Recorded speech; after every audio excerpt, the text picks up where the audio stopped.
A Study in Magic by Books of Change. Chapter 79. Unspoken Truth.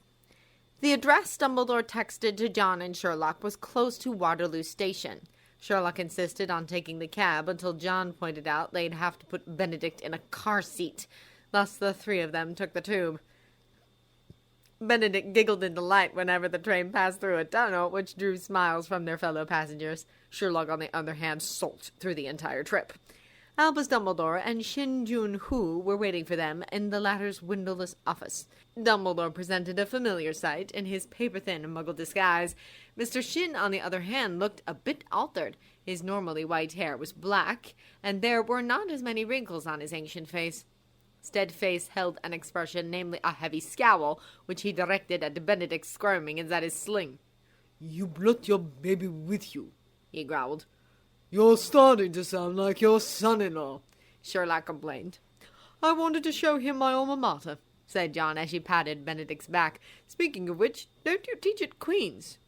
"I teach at both," said Mr. Shin, still scowling. "The duplication spell has its uses." "Won't people notice that between you?" "Not when he registered himself as his own son here," said Sherlock, looking pointedly at Mr. Shin's hair. Then he demanded, "Are we talking to the real you, or are you a clone?" Mr. Shin flicked a hand. The small glass cabinet in the corner flew open, and the ceramic tea set inside bobbled over to the desk. Mr. Shin did another horizontal hand flick, and the teapot started steaming. "Right, doppelgangers can't do magic," John muttered as Mr. Shin poured the tea. "So why'd you call us here? And what's up with Snape? He's not dead, is he?" "He is alive," said Dumbledore. "Is he in danger, then?" "He'll be fine," said Shin. "You three, on the other hand, are not." Sherlock's eyes glittered. "We're in danger, and you're afraid of the threat. What is it?" "Guns," said Dumbledore simply. John blinked a few times. "Sorry?" "You heard him correctly, Dr. Watson," said Mr. Shin quietly. "But wizards don't use guns," John protested. "They probably don't even know what they are." "Unless you're Moran," said Sherlock in a low voice. "Exactly," said Dumbledore, nodding grimly. "Severus sent me the same enigmatic text message you no doubt received, John, after being summoned to Lord Voldemort not that long ago. Based on the sheer unlikelihood of Severus ever admitting that he was wrong, I guessed either he or some other person received assassination orders. The next question, of course, is who and when. Unfortunately, we do not have a lot of time to speculate." Sherlock nodded curtly. "LV is not a man who lets the grass grow under his feet." "Oh, good. Exactly," said Dumbledore. "Still, why guns?" said Sherlock. "There are easier ways to murder us. John, I would poison. Sloppy eater, dead easy. I've given her chemicals and compounds that way, and she's never even noticed. Missed an entire Wednesday once, didn't have a clue. Lestrange's so easy to kill, it's a miracle nobody succumbed to the temptation." "Sherlock," John murmured as Dumbledore placed a restraining hand on Mr. Shin, who looked like he was battling the temptation to murder Sherlock personally. "Because the main concern isn't who Lord Voldemort would want dead," Dumbledore replied.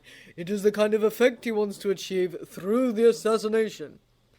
"So you suppose he wants to demoralize Harry without Mycroft knowing?" asked John worriedly. "Does LV know about Sherlock?" "I've done my best to hide his importance to our side for Voldemort," said Dumbledore calmly. "It was fortunately quite easy to do. The interesting aspect about being me is that whenever Lord Voldemort notices his enemies are being clever, he assumes I'm the mastermind behind it." Sherlock smirked. "But doesn't that mean you're probably the target?" asked John. "Not to be morbid, but I can see why LV may opt to use a sniper to kill you. Sherlock did a thorough test on magic shield versus guns, and guns won hands down almost all the time."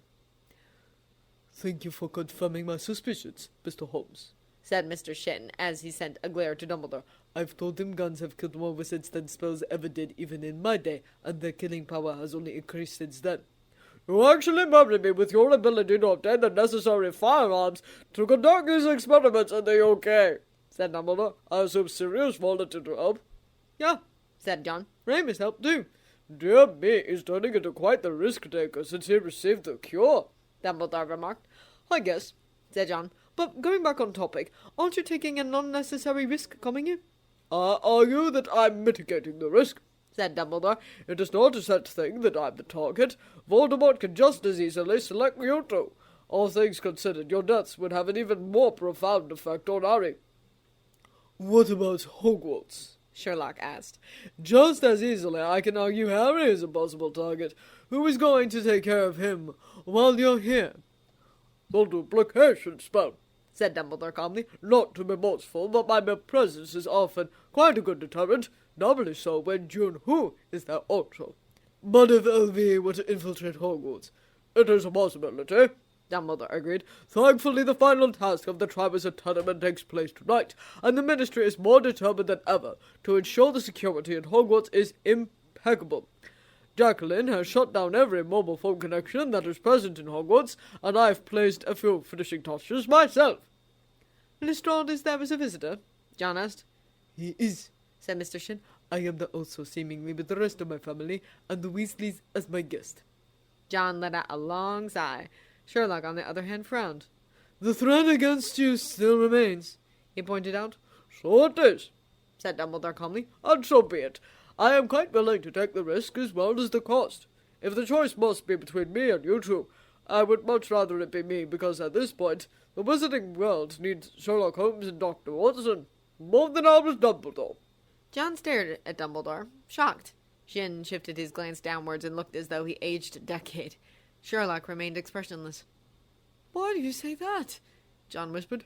Because Sherlock knows everything that needs to be known, said Dumbledore, looking intently over his half-moon glasses. You figured out, didn't you, Sherlock? I would expect nothing less from you. Sherlock nodded once. Look at this, said Amos Diggory. Just look at this set. There's the Minister of Magic, Madame Bones, the Grandmaster. Every single top-ranking official in the Ministry is here. All to see you.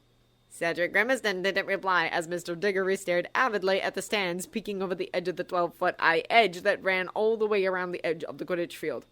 The Prophet will have to eat their words now, said Mr. Diggory, gloating. Just you wait. Harry Potter's got nothing on you, said. I'm sure he agrees. Harry, who was recording everything on camera, shrugged non-committally. Why the long face? Said Mr. Diggory, now turning to his son. Aren't you excited? Your future is so bright I can barely stand to look at it. I wouldn't be surprised if... Dad, shut up! Cedric suddenly burst out. This isn't about me at all. Mr. Diggory stared at his son in astonishment.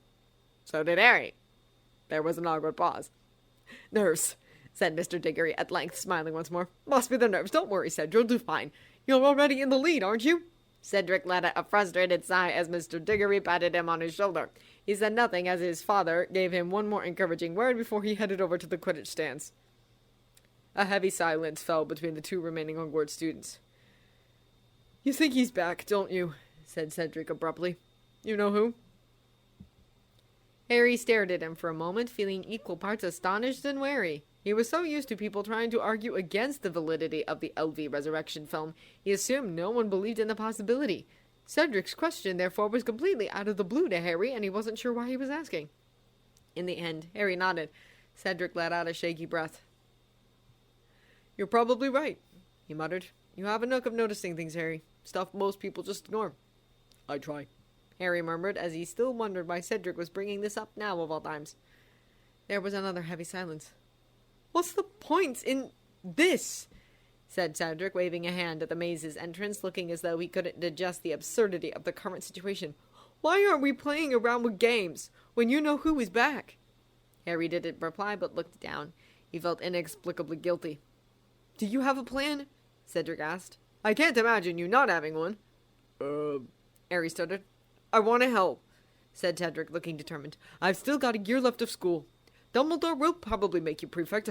I'll be shocked if you don't get picked. You can tell me what needs to be done after the prefect meetings or at the prefect's bathroom. Just let me know, and I'll definitely help when you rally the troops. Harry and Cedric looked at each other for a moment. Okay, said Harry at length. I'm warning you, though. I didn't even think about making an army until you brought it up. I wouldn't bank on me being prefect either. My marks were miserable this year. At least you're thinking about it now, said Cedric, grinning, and I'm sure Dumbledore will make an exception for you. Harry shuddered. I hope not. There was another bout of silence. You should have been champion, said Cedric seriously. The goblin would have picked you if there wasn't an age limit. Would you have entered? Harry shook his head. Spotlight isn't my thing. Cedric grinned ruefully. No, I guess not. Elvie is obsessed with killing Harry, Sherlock started. His obsession predates his first murder attempt. He said as much when Harry was first year. He only killed my mother because she tried to stop him killing me. Dumbledore nodded. The question to ask, then, is what triggered the obsession? Sherlock continued. Elvie wouldn't have thought to personally murder a baby without good reason. Lupin said Death Eaters outnumbered the Order of the Phoenix members 20-1, and Order members were being picked off one by one 13 years ago. Pettigrew presumably had a great deal to do with the escalation in the slaughter. To my regret, Dumbledore confirmed. Water under the bridge, said Sherlock dismissively. Either way, he was working hard to achieve victory under such circumstances. What would make him think it would be profitable for him to drop everything and seek out a 1-year-old baby? Revenge, warning, prophecy, foretelling his doom? What? John looked Sherlock at Dumbledore and back again. Didn't I say that 3 years ago at the bowling alley? Asked John. You did. Dumbledore answered. You've actually mentioned the main reason, John. He also said only the most powerful witches and wizards received his personal attention, which raises the question why he considered personally killing 3 children that year. John blinked a few times. It wasn't revenge, Sherlock went on. Harry didn't exist long enough to do something that would warrant it. It wasn't a warning either for the same reasons. That leaves... Prophecy foretelling his doom? John explained. Bloody hell, I was only joking! Sherlock smirked briefly before continuing. Elvie came across a prophecy that foretold his doom. How he came across the prophecy doesn't matter. He believed it and tried to counteract it. To his great regret, he ended up partially fulfilling the prophecy when he attempted to murder Harry. It took him over a decade to overcome his mistake. Even then, something went wrong. The blood he took, it wasn't the right type. Odd, he feels it, said Dumbledore, nodding. Every passing day he feels the blood inadvertently, but nevertheless willingly given, working against him. Sherlock nodded back. It's almost natural for someone in his position to wonder what kind of special powers does Harry possess, and wonder if there is a way to overcome it. He may even wonder if the prophecy he heard only second-hand would give him a clue as to how he could destroy his hated enemy. He certainly tried to get his hands on it once. Late April, wasn't it? Correct, said Mr. Shin. My spells managed to keep him out, for now. There was a pause. So who were the other 2 kids he tried to kill? John asked. What did the prophecy say? Dr. Shin, you said the Department of Mysteries keeps track of all prophecies. Can you... If he wanted to tell us, he would have told us long ago, I think. Sherlock snapped. And don't even bother asking Dumbledore. He doesn't want to tell us outright.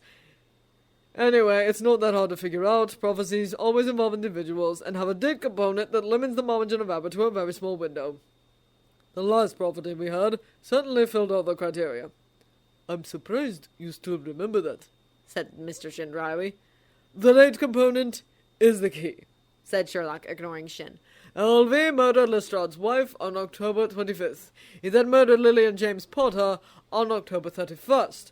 Personal interest in both cases. Another interesting fact, when Elvie unexpectedly vanished the first time, his loyal followers elected to interrogate Neville Longbottom's parents as a means to find his whereabouts. Why would they pick them? There are plenty of other Aurors to choose from, Moody, for example, but they specifically targeted Neville's parents. I don't know. Why? Asked John, looking like she dreaded the answer. Elvie mentioned them, Sherlock answered. Remember, he was targeting children. What do Julia Lestrade, Neville Longbottom, and Harry Potter have in common? John covered her mouth. Birthdays, John whispered. Sherlock nodded. July 30th and July 31st, he said. And Neville and Harry were born hours within each other. Lestrade said Julia was born in Twilight, exactly 1 year after Neville. Only a tiny number of children were born in the magical UK during that time. Elvie wouldn't have had a lot of filter through. Oh God, John muttered ashen. The prophecy also specified the gender, Sherlock continued. He didn't hunt down Lestrade and Julia after murdering Cecilia Shin. He wouldn't have left it at that if he was after her progeny. But if Voldemort was after a boy and she let it slip she had a daughter, then he would have decided it wasn't worth his time to pursue them after learning this. But it's interesting that he decided to go after Lestrade first. Sherlock brought hands under his chin, fingertips touching each other. It could be psychology, and not any parameters of the prophecy, he mused. But you would think he would go after Neville first, since he's certifiably pure blood. Instead he went after Julia, who has a witch mother and, as far as he knew, a muggle father. That's irrelevant. John snapped, startling Sherlock out of his thoughts. So the prophecy specifies the birthday and the gender. What else? That's it, said Sherlock as he eyed John a bit warily, like a boy who knew he was in trouble, but not why. The prophecy's wording probably didn't imply Elvy's doom was inevitable, otherwise we wouldn't have acted the way he did. Balance of probability is that the prophecy stated a boy who has the ability to destroy him was to be born at the end of July. There could have been more to the prophecy, of course, but that was the extent LV heard. Sherlock then pinned his eyes on Dumbledore. Did I get anything wrong? Dumbledore looked at Sherlock for a moment. John watched the two with bated breath. At last, Dumbledore broke the silence. The one with the power to vanquish the Dark Lord approaches, he intoned. Mourn to those who have thrice defied him, mourn as the seventh month dies. And the Dark Lord will mark him as his equal, but he will have power the Dark Lord knows not. And either must die at the hand of the other, for neither can live while the other survives. The one with the power to vanquish the Dark Lord will be born as the seventh month dies. There was another bout of silence. Then Sherlock clicked his tongue. Always something. Ladies and gentlemen, said Gwendolyn Jones with a magically amplified voice, the third and final task of the Triwizard Tournament is about to begin. Mr. Cedric Diggory, who was in first place with 85 points, will start off. Then Mr. Victor Crumb, who was in second place with 80 points. Then finally Miss Fleur Delacour, who was in third place with 72 points. There was a loud applause. Harry, who was filming from his broom, aimed his camera at the box where Dumbledore, Mr. Shin, and all the Ministry of Magic members in attendance were sitting. On my whistle, said Morgan. 3, 2, 1! She gave a short blast on her whistle. Cedric hurried forward into the maze. A few seconds later, Victor, and then Fleur. So it begins, Harry muttered.